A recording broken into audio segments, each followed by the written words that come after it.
ChatGPT, the new bicycle for the mind, unlocking the fourth dimension of human greatness before we all inevitably blow up due to a hissy fit between a Make-A-Wish guy, a midget, and a dead guy? Or will it destroy the fabric of the internet as we know it? At this point, everyone and their grandmother has heard of and definitely used the second coming of Christ known as ChatGPT or AI in general. The combination of the ability for an AI search engine to scan websites and give you picture-perfect, personalized results, for the most part, combined with the ever-growing laziness and vegetation of humanity, it begs the question, will individual websites go extinct? Speaking of getting rid of, why don't you get rid of that guilt in your heart by hitting subscribe? Think about it. Let's say you wanted to find a recipe to make garlic-flavored cereal with a serving of horse thigh on the side. You could simply ask ChatGPT and even add the type of equipment that you have access to and the level of skill, and it would create a personalized response for you. You no longer have to go through endless websites and click off annoying ads, and then sometimes you click on those single near me ads and you get a virus and you feel even worse about yourself, in those hypothetical scenarios.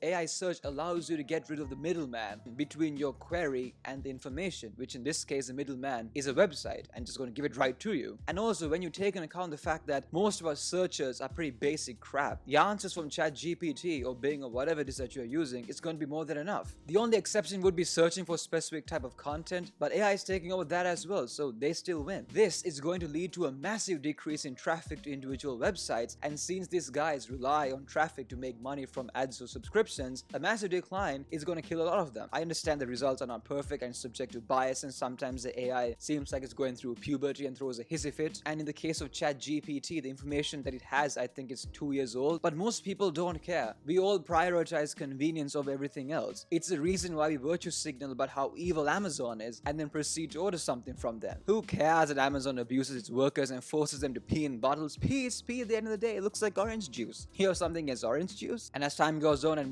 more stories of the wonders of AI come out, people's use and trust of it, irrespective of it, it's deserved, it will only grow. The cat's out of the bag. Pandora's box has opened. You have to face the music. The genie is out of the bottle. There's nothing you can do to stop it. I have no idea what's going to happen when we get to the point where websites are experiencing like a 30%, 40% decrease in traffic. Do these websites band together and form a trade association and sue AI companies? Could they block AI from being able to scrape their content when it's generating results? Who knows? And politicians sure as hell aren't going to look into this anytime soon, given that most of them don't even know what the difference between iOS and Android. How does that show up on a 7-year-old's iPhone who's playing a kid's game? Congressman, iPhone is made by a different company, And if regulators do come out, it's not going to try to hone in the power of this massive corporations to protect small businesses and content creators. Corporations own the government. For example, Microsoft, which is going all in on AI across all of their products, is well known for lobbying, aka bribing, American politicians. Therefore, the only regulations these tech owners would allow our public servants to legislate are probably going to be ones that place unnecessary red tape around the industry to discourage competition. And we will end up with Microsoft, Google, OpenAI, and God, even Facebook having an even greater stranglehold on your digital reality. So think about that as you sink into your slumber. Make sure you hit subscribe and check out a video I made on how Amazon Ring cameras have been running a live voyeuring service. So check that out. It's nice stuff. Very pleasant.